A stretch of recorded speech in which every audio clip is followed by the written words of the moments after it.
حقوق میں برابر ہیں جی تاکہ ان کو برابری دی جائے, ایکویلٹی دی جائے, جی تحفظ دیا جائے, جی وہ اپنے ملک میں انڈسٹری لگائیں اور اپنے ہی ملک کے لوگ اپنے ہی پاکستانیوں کے ساتھ مل کر کام کریں تو ہم غربت کا خاتمہ کریں گے. اور جس سے ایک ایکوالٹی کا ایک یہ بھی ہے کہ پورے ملک کے جو لوگ ہیں, جیسے آپ بھی ماشاءاللہ پاکستان میں رہے ہیں تو آپ کو پتا ہے کہ پاکستان میں 80 لاکھ ہندو ہیں. کبھی آپ نے غور کیا اس بات پہ؟ جی جی جی اور 80 لاکھ ہندو ہیں. وہ آپ نے کبھی دیکھا کہ کسی ہندو نے پنجاب کی سائڈ پہ آ کر کوئی فرم لگائی ہے یا کوئی ہاسپٹل اس نے بنائے ہیں؟ نہیں بنائے.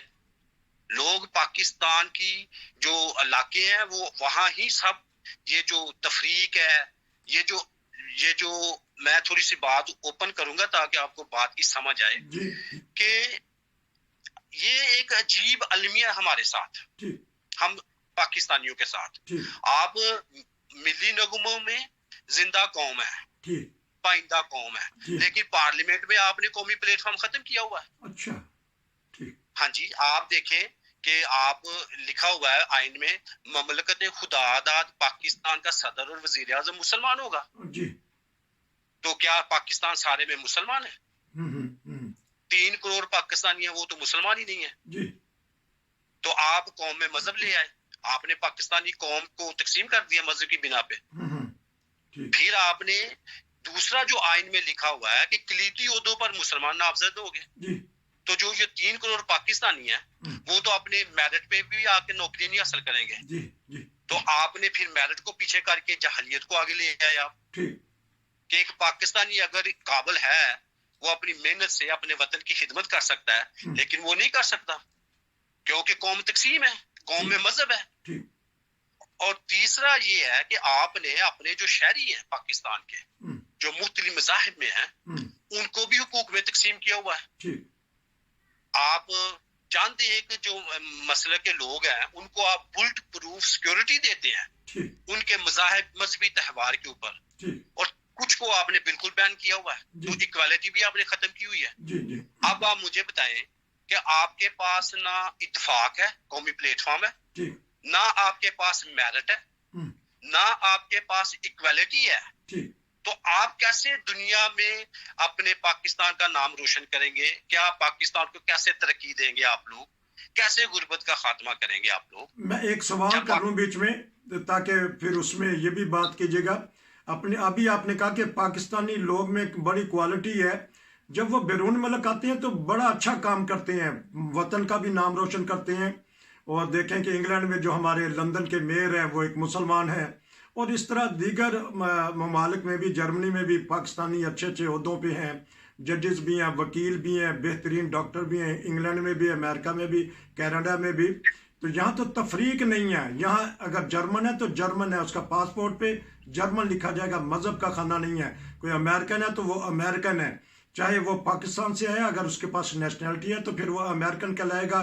وہی حق اس کو ملے گا صدر بننے کے لیے, وہی حق اس کو ملے گا ووٹ دینے کے لیے, وہی حق اس کو ملے گا عبادت گاہ میں جانے کے لیے. اس بارے میں بتائیے گا کہ کیا تفریق کیوں آ گئی ہے ہمارے پاکستان میں ایسے؟ قائد اعظم تو یہ نہیں چاہتے تھے.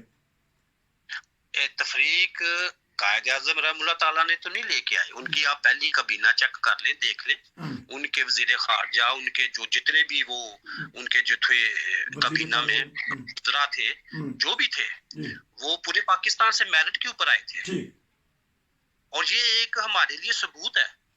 لیکن قائد اعظم رحم اللہ تعالیٰ نے ان بزرگوں نے ہمیں تو بنگلہ دیش بھی ساتھ دیا تھا پاکستان کے, ہے, اور جنہوں نے ہمیں بنگلہ دیش بھی پاکستان کے ساتھ دیا تھا ان کی تو کابینہ میں یہ ہے, میرٹ ہے. تو اب یہ جو آپ دیکھیں کہ میں ابھی جو بات میں کھلی کروں گا کہ اگر جب تک آپ اپنے حقوق میں برابری نہیں نہ دیں گے پاکستان میں, آپ غربت کا خاتمہ نہیں کر سکتے. پاکستانی لوگ بہت انٹیلیجنٹ ہے, جیسے آپ نے فرمایا ہے کہ بیان کیا ہے کہ بیرون ملک جب پاکستانی آتے ہیں تو وہ بزنس میں بھی اپنا نام پیدا کرتے ہیں اور سیاست میں بھی نام پیدا کرتے ہیں, اور وہ کافی جینیس ہے ہمارے لوگ. لیکن مسئلہ یہ ہے کہ ہمارے پاس تو خود اللہ پاک نے بہت بڑا ملک دیا ہے. تو جہاں تک تمام مسائل کا یہ سیاسی حل ہے کہ جمہوریت, ایک لائن میں کھڑ کر ووٹ، پھر سیاست اور پھر رائٹس، حقوق میں برابری. اور آپ ذرا غور سے دیکھیے گا جو ہمارا آئین بنا ہے نا، میں اس کے اوپر تھوڑی سی بات کروں گا کیونکہ آج کل آئین کی باتیں بہت زیادہ ہو رہی ہیں. سپریم کورٹ کی بھی آئین کے اوپر ہی بات کر رہے ہیں، پارلیمنٹ ایک اور رشتوں پہ جا رہی ہے.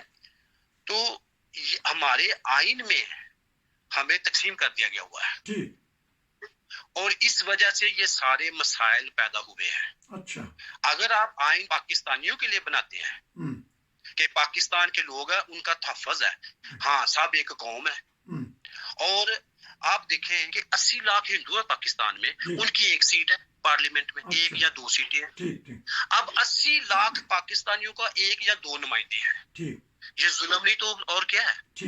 اگر آپ کو 2 لاکھ کے حساب سے بھی ان کو آپ سیٹ دے تو ان کی 40 سیٹیں باندھی ہیں پارلیمنٹ میں، اور کرسچنز کی جو ہے 40 سے 50 سیٹیں باندھی ہیں پارلیمنٹ میں. ایسی نوبت ہی کیوں آئے کہ یہ کیوں نہیں کہ اب ہمارے آئین میں لکھا جاتا کہ جو ہم انتخابات ہوں گے وہ اکٹھے ہوں گے، اس میں کسی مذہبی تفریق کا کوئی شائبہ نہیں ہونا چاہیے. دیکھیں آپ کی بات بالکل صحیح ہے، جو آپ نے بیان فرمایا ہے بالکل صحیح بات ہے، لیکن اس کے جو سیاسی نقصانات ہمیں ہوئے ہیں تقسیم کے، میں تھوڑی سی اس طرف بھی آپ کی توجہ کرنا چاہتا ہوں. یہ ہماری گفتگو کا اب سیکنڈ پارٹ شروع ہے. پہلے تو ہم نے جمہوریت اور سیاست اور حقوق میں بات کی ہے، اب اس چیز کو امپلیمنٹ کرنے کے بعد ہمیں فوائد کون سے اور نقصان کون سے ہیں. میں پہلے فوائد کی طرف آتا ہوں کہ آپ دیکھیں کہ پاکستان میں 90% تو مسلمان ہیں. اگر آپ پاکستان میں یونیورسٹیاں بناتے ہیں اپنی نوجوان نسل کے لیے، ہاسپٹلز بناتے ہیں، آپ کے ادارے بہترین ڈیلیور کر رہے ہیں، آپ کے اندر کرائسس نہیں ہے، کرپشن نہیں ہے، تو کس کو فائدہ ہوگا؟ 90% کو. تو 90% کون ہے؟ مسلمان ہے. اگر آپ نے 90% کو بچانا ہے تو آپ کو خدایا 10% جو پاکستانی ہیں ان کو قومی ادارے میں لے کے آنا پڑے گا، زبردست، تاکہ آپ 90% کو، اب ہسپتالوں میں جو میڈیکل کی کمی کی وجہ سے یہاں پاکستان کے شہروں سے دور دراز کے جو گاؤں ہیں وہاں پہ عورتیں زچہ بچگی کے درمیان ان کی موت ہو جاتی ہے، چھوٹے چھوٹے بچے چھوڑ کر وہ اپنے مالک حقیقی سے مل جاتی ہیں، جا کے کسی کو ہارٹ اٹیک ہو گیا، کسی کو فالج ہو گیا، بے شمار بیماریاں ہیں. کیا ان کا علاج ہے پاکستان میں؟ نہیں ہے. اگر آپ نے غربت کا خاتمہ کرنا ہے یا ان لوگوں کا احساس کرنا ہے تو آپ کو 90% کو بچانے کے لیے 10% کو ساتھ رکھنا پڑے گا. اور جب آپ 10% کو ساتھ کریں گے تو جتنا بھی ہی پاکستان میں فائدہ ہے کاروبار میں، بیٹر لائف میں، وہ ایجوکیشن ہو یا میڈیکل ہو یا انڈسٹری ہو یا آپ کا معیار زندگی ہو، تو وہ تو 90% کو فائدہ ہے. تو 90% تو مسلمان ہے.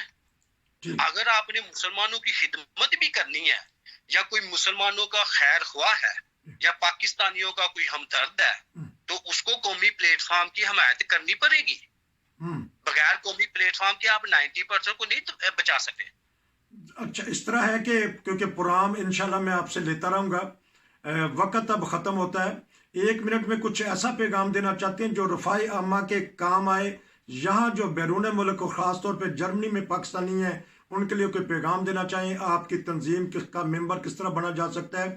اگر کوئی آپ کا نمبر لینا چاہے تو پھر آپ نمبر بھی بتا دیں تاکہ آپ سربراہ ہیں اپنی تنظیم کے، وہ آپ سے رابطہ بھی کر لیں. 1 منٹ ہمارے پاس بچتا ہے، پھر اس کے بعد نیکسٹ پروگرام میں آپ سے بات کروں گا.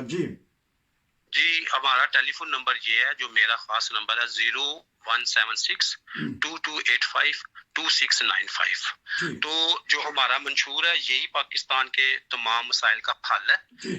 اس کو جوائن کریں تاکہ ہمارے لوگ جو دیار غیر میں آتے ہوئے جنگلوں میں، پہاڑوں میں، سمندروں میں اپنی جان سے ہاتھ دھو بیٹھتے ہیں، مجھے اس کا بہت زیادہ صدمہ ہے کہ خدا را یہ نہ ہو ہماری نوجوان نسل ایسے اپنی جان کو اپنے اب کھوئے نہ، اور ہماری نوجوان نسل عزت کی زندگی گزارے. اور عزت کی زندگی گزارنے کے لیے اپنا وطن سب سے بہتر ہے. لیکن وطن میں یہ 3 چیزیں ہیں کہ پہلے قوم، پھر میرٹ، پھر ایکوالٹی. بہت شکریہ آپ کا، بڑی زبردست آپ نے باتیں کی ہیں. استحکام پاکستان کے یہ تنظیم کے سربراہ تھے، انہوں نے جو باتیں کی ہیں ناظرین، اگر ان پہ عمل کیا جائے تو یقیناً پاکستان میں استحکام پیدا ہوگا، عدل و انصاف پیدا ہوگا، قانون کا بول بالا ہوگا. آپ کا بہت شکریہ. انشاءاللہ پھر آپ سے دوبارہ ملیں گے. نصیر کو اجازت دیجیے. السلام علیکم. وعلیکم السلام.